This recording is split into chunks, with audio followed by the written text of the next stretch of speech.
2 Samuel അധ്യായം 9. ദാവീദും മെഫിബോശത്തും. ജോനാഥനെ പ്രതി ഞാൻ ദയ കാണിക്കേണ്ടതിന് സാവൂളിൻ്റെ കുടുംബത്തിൽ ആരെങ്കിലും അവശേഷിച്ചിട്ടുണ്ടോ എന്ന് ദാവീദ് തിരക്കി. സാവൂളിൻ്റെ ഭവനത്തിൽ സീബ എന്നുപേരുള്ള ഒരു ഭൃത്യനുണ്ടായിരുന്നു. അവനെ ദാവീദിൻ്റെ അടുക്കൽ കൊണ്ടുവന്നു. നീയാണോ സീബ? ദാവീദ് ചോദിച്ചു. അതെ, അടിയൻ തന്നെ, അവൻ മറുപടി പറഞ്ഞു. രാജാവ് അവനോട് ചോദിച്ചു, ഞാൻ ദൈവത്തോട് വാഗ്ദാനം ചെയ്തതുപോലെ ദയ കാണിക്കേണ്ടതിന് സാവൂളിൻ്റെ കുടുംബത്തിൽ ഇനി ആരുമില്ലേ? ജോനാഥന് ഒരു മകനുണ്ട്, അവൻ മുടന്തനാണ്. സീബ പറഞ്ഞു. അവനെവിടെ? രാജാവ് ചോദിച്ചു. അവൻ ലോദേബാറിൽ അമ്മിയേലിൻ്റെ മകൾ മാക്കീറിൻ്റെ വീട്ടിലുണ്ട്. സീബ പറഞ്ഞു. അപ്പോൾ ദാവീദ് ലോദേബാറിൽ അമ്മിയേലിൻ്റെ മകൻ മാക്കീറിൻ്റെ വീട്ടിലേക്ക് ആളയച്ച് അവനെ വരുത്തി. സാവൂളിൻ്റെ മകനായ ജോനാഥൻ്റെ മകൻ മെഫിബോശത്ത് ദാവീദിൻ്റെ അടുക്കൽ വന്ന് സാഷ്ടാംഗം നമസ്കരിച്ചു. മെഫിബോശത്ത് ദാവീദ് വിളിച്ചു. അടിയൻ ഇതാ. അവൻ വിളി കേട്ടു. ദാവീദ് അവനോട് പറഞ്ഞു, ഭയപ്പെടേണ്ട. നിന്റെ പിതാവായ ജോനാഥനെ പ്രതി ഞാൻ നിന്നോട് ദയ കാണിക്കും. നിന്റെ പിതാമഹനായ സാവൂളിൻ്റെ ഭൂമിയെല്ലാം ഞാൻ നിനക്ക് മടക്കിത്തരും. നീ എപ്പോഴും എന്നോടൊപ്പം ഭക്ഷണം കഴിക്കുകയും ചെയ്യും. ചത്ത നായക്ക് തുല്യനായ എന്നോട് കരുണ കാണിക്കാൻ അങ്ങേക്ക് തോന്നിയല്ലോ. മെഫിബോശത്ത് നമിച്ചുകൊണ്ട് പറഞ്ഞു. രാജാവ് സാവൂളിൻ്റെ ഭൃത്യൻ സീബായെ വിളിച്ചു പറഞ്ഞു, സാവൂളിനും കുടുംബത്തിനും ഉണ്ടായിരുന്നതെല്ലാം ഞാൻ നിന്റെ യജമാനൻ്റെ മകന് നൽകിയിരിക്കുന്നു. നീയും മക്കളും ദാസന്മാരും കൃഷി ചെയ്ത് നിന്റെ യജമാനൻ്റെ മകന് ഭക്ഷണത്തിനുള്ള വക കൊണ്ടുവരണം. മെഫിബോശത്ത് എപ്പോഴും എന്നോടൊപ്പം ഭക്ഷണം കഴിക്കും. സീബയ്ക്ക് 15 പുത്രന്മാരും 20 ദാസന്മാരും ഉണ്ടായിരുന്നു. അവൻ്റെ യജമാനായ രാജാവ് കൽപ്പിക്കുന്നത് പോലെ അടിയൻ ചെയ്യാം.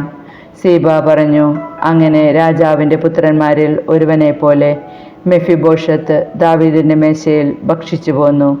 മെഫിബോശത്തിന് ഒരു കൊച്ചുമകനുണ്ടായിരുന്നു, മീക്ക. സീബായുടെ വീട്ടിലുണ്ടായിരുന്നവരെല്ലാം മെഫിബോശത്തിൻ്റെ ദാസന്മാരായി തീർന്നു. അങ്ങനെ മെഫിബോശത്ത് ജെറുസലേമിൽ പാർത്ത് എപ്പോഴും രാജാവിൻ്റെ മേശയിൽ ഭക്ഷണം കഴിച്ചു പോന്നു. അവൻ്റെ 2 കാലിനും മുടന്തായിരുന്നു. 2 സാമുവേൽ അധ്യായം 10. അമ്മോന്യരെയും സിറിയക്കാരെയും തോൽപ്പിക്കുന്നു.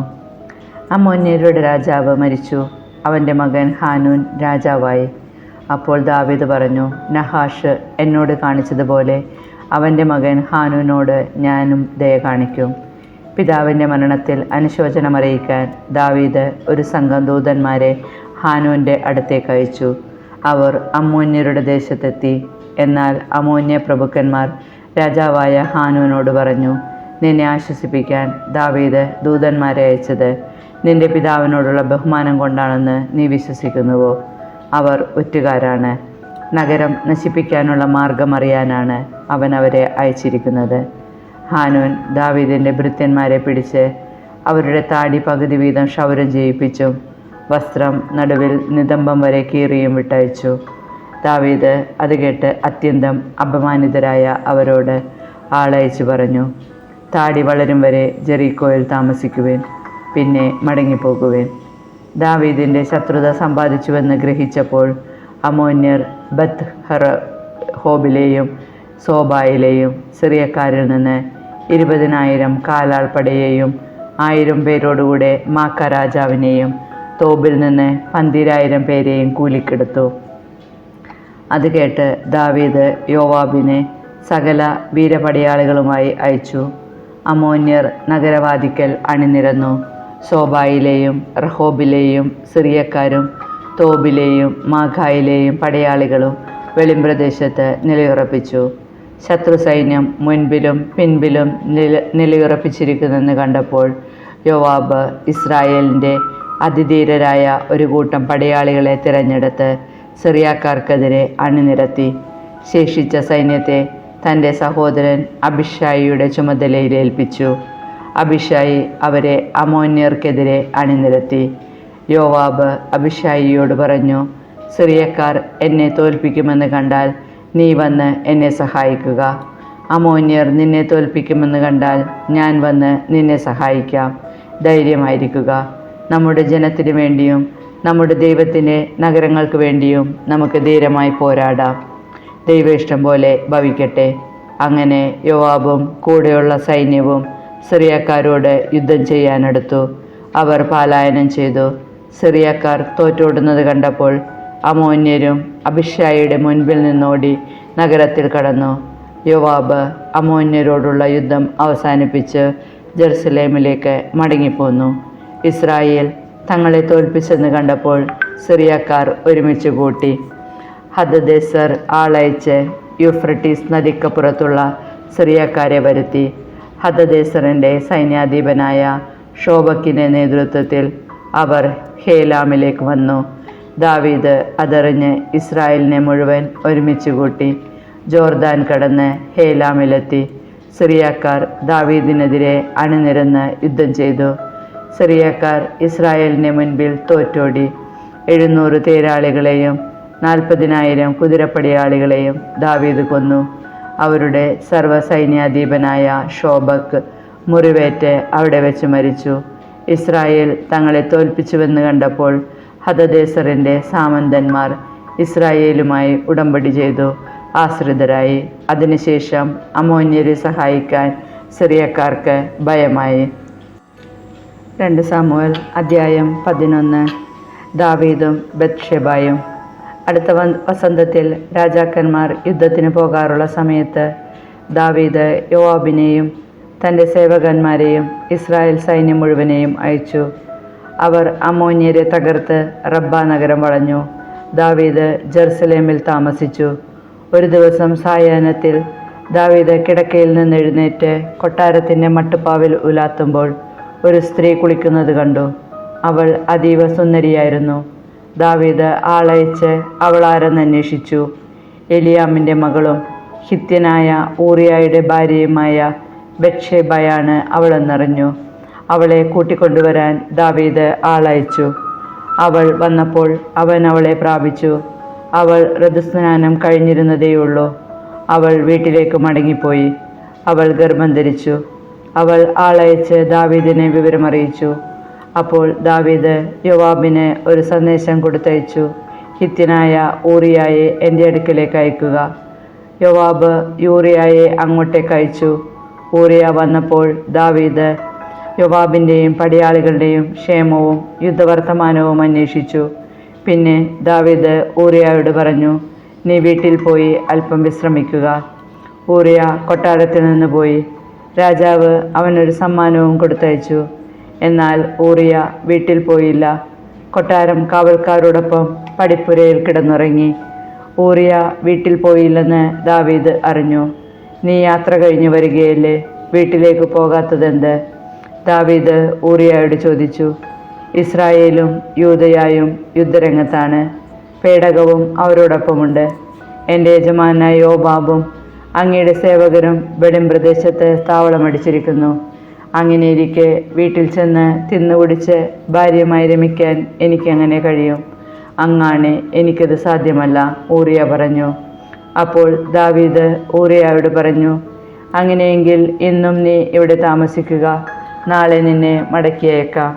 അങ്ങനെ അന്നും പിറ്റേന്നും ഊറിയ ജെറുസലേമിൽ താമസിച്ചു. ദാവീദ് അവനെ ക്ഷണിച്ചു. അവൻ രാജസന്നിധിയിൽ ഭക്ഷിച്ച് പാനം ചെയ്തു. ദാവീദ് അവനെ കുടിപ്പിച്ച് ഉന്മത്തനാക്കി. എന്നിട്ടും രാത്രി അവൻ വീട്ടിലേക്ക് പോയില്ല. രാജഭൃത്യന്മാരോടുകൂടെ തൻ്റെ വിരിപ്പിൽ കിടന്നു. രാവിലെ ദാവീദ് ഊറിയയുടെ കൈവശം യോവാബിന് ഒരു എഴുത്ത് കൊടുത്തയച്ചു. അവൻ ഇങ്ങനെ എഴുതി: ഉഗ്രയുദ്ധം നടക്കുന്നിടത്ത് ഊറിയായെ മുന്നണിയിൽ നിർത്തുക. പിന്നെ അവൻ വെട്ടേറ്റ് മരിക്കേണ്ടതിന് അവനെ വിട്ട് പിൻവാങ്ങുക. യോവാബ് നഗരം വളയവേ ശത്രുക്കൾക്ക് ശക്തിയുള്ള ഒരു സ്ഥാനത്ത് ഊറിയായെ നിർത്തി. ശത്രു സൈന്യം യോവാബിനോട് യുദ്ധം ചെയ്തു. ദാവീദിൻ്റെ പടയാളികളിൽ ചിലർ കൊല്ലപ്പെട്ടു. ഊറിയായും വധിക്കപ്പെട്ടു. യോവാബ് ആളയച്ച് യുദ്ധവാർത്ത ദാവീദിനെ അറിയിച്ചു. അവൻ ദൂതന് നിർദ്ദേശം നൽകി. യുദ്ധവാർത്ത രാജാവിനെ അറിയിക്കുമ്പോൾ രാജാവ് കോപിച്ച്, നഗരത്തോട് ഇത്ര ചേർന്ന് നിന്ന് യുദ്ധം ചെയ്തതെന്തിന്? മതിലിൽ നിന്നുകൊണ്ട് അവർ എയ്യുമെന്ന് അറിഞ്ഞുകൂടായിരുന്നു. യെരൂബേഷത്തിൻ്റെ മകനായ അബിമലേക്ക് മരിച്ചതെങ്ങനെയെന്ന് അറിഞ്ഞുകൂടെ? തേബസിൽ വെച്ച് മതിലിൽ നിന്നുകൊണ്ട് ഒരു സ്ത്രീ തിരികല്ല് അവൻ്റെ മേലിട്ടതുകൊണ്ടല്ലേ? നിങ്ങൾ മതിലിനോട് ഇത്രയടുത്ത് ചെന്നതെന്തിന് എന്ന് ചോദിച്ചാൽ, നിന്റെ ഹിത്യനായ ദാസൻ ഊറിയായും മരിച്ചു എന്ന് നീ പറയണം. ദൂതൻ യോവാബ് കൽപ്പിച്ചതുപോലെ ദാവീദിനോട് പറഞ്ഞു. ശത്രുക്കൾ നമ്മേക്കാൾ ശക്തരായിരുന്നു. അവർ നഗരത്തിൽ നിന്ന് പുറപ്പെട്ട് വെളിമ്പ്രദേശത്ത് നമുക്കെതിരെ വന്നു. പക്ഷേ നഗരവാതിൽക്കലേക്ക് നാം അവരെ തിരിച്ചോടിച്ചു. അപ്പോൾ അവർ മതിലിൽ നിന്ന് നമ്മുടെ നേരെ അമ്പയച്ചു. തിരുമേനി, അവിടുത്തെ ദാസന്മാരിൽ ചിലർ കൊല്ലപ്പെട്ടു. അവിടുത്തെ ദാസനായ ഹിത്യൻ ഊറിയായി മരിച്ചു. ദാവീദ് ദൂതനോട് കൽപ്പിച്ചു, ഇതുകൊണ്ട് അധീരനാകരുത്.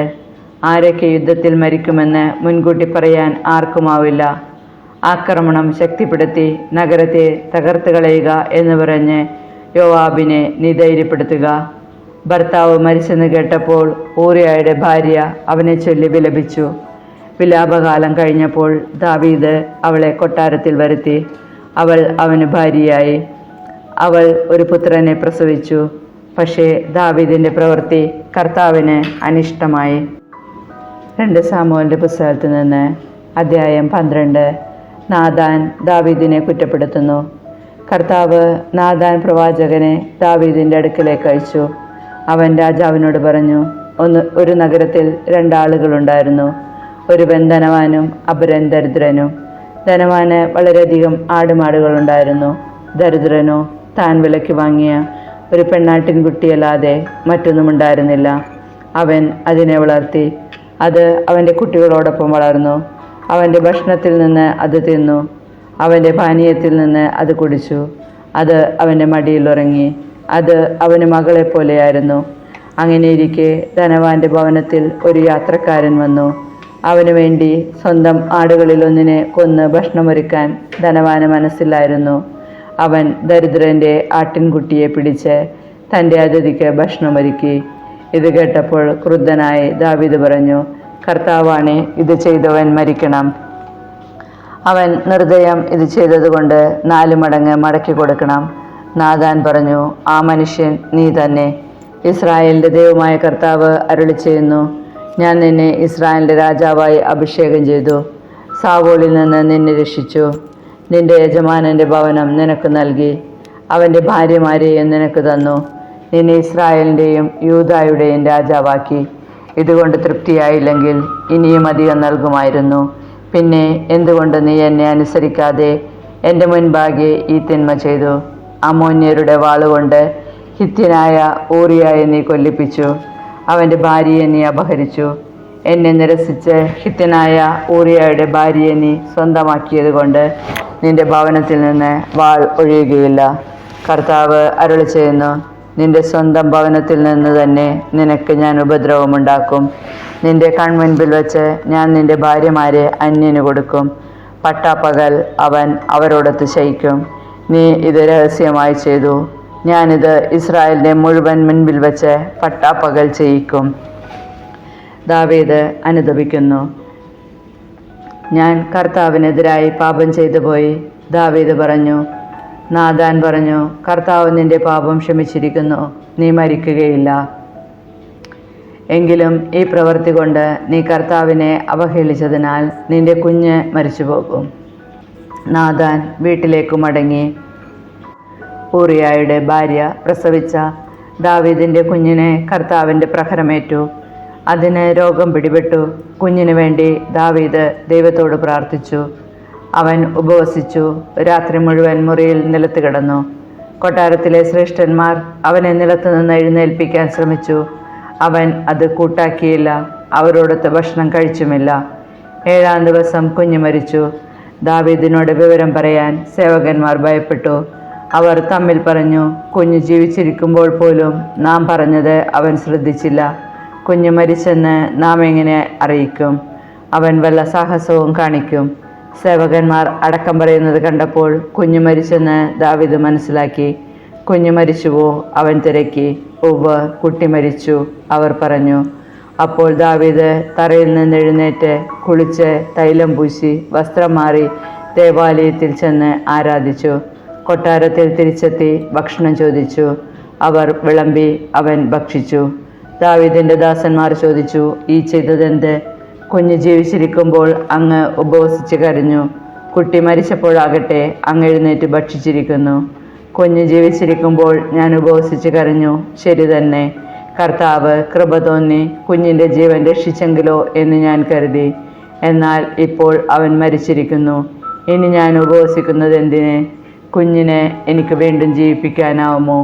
ഞാൻ അവൻ്റെ അടുക്കൽ ചെല്ലുകയല്ലാതെ അവൻ എൻ്റെ അടുക്കലേക്ക് വരികയില്ല. പിന്നീട് ദാവീദ് തൻ്റെ ഭാര്യ ബത്ശേബയെ ആശ്വസിപ്പിച്ചു. അവൻ അവളെ പ്രാപിച്ചു. അവൾ ഒരു മകനെ പ്രസവിച്ചു. ദാവീദ് അവന് സോളമൻ എന്ന് പേരിട്ടു. കർത്താവ് അവനെ സ്നേഹിച്ചു. നാഥാൻ കർത്താവിൻ്റെ നിർദ്ദേശമനുസരിച്ച് അവന് യെദീദിയ എന്ന് പേരിട്ടു. യോവാബ് അമ്മോന്യരുടെ റബ്ബ ആക്രമിച്ചു, രാജകീയ പട്ടണം പിടിച്ചെടുത്തു. അവൻ ദൂതന്മാരെ അയച്ച് ദാവീദിനോട് പറഞ്ഞു, ഞാൻ റബ്ബ ആക്രമിച്ച് അവിടുത്തെ ജലസംഭരണികൾ കൈവശപ്പെടുത്തിയിരിക്കുന്നു. ബാക്കി സൈന്യത്തെ നയിച്ച് നഗരം വളഞ്ഞ് നീ തന്നെ അത് പിടിച്ചെടുക്കുക. അല്ലെങ്കിൽ നഗരം ഞാൻ പിടിച്ചെടുക്കുകയും അത് എൻ്റെ പേരിൽ അറിയപ്പെടാനിടയാവുകയും ചെയ്യുമല്ലോ. അതുകൊണ്ട് ദാവീദ് സൈന്യത്തെ അയച്ച് റബ്ബായിലെത്തി നഗരം പിടിച്ചടക്കി.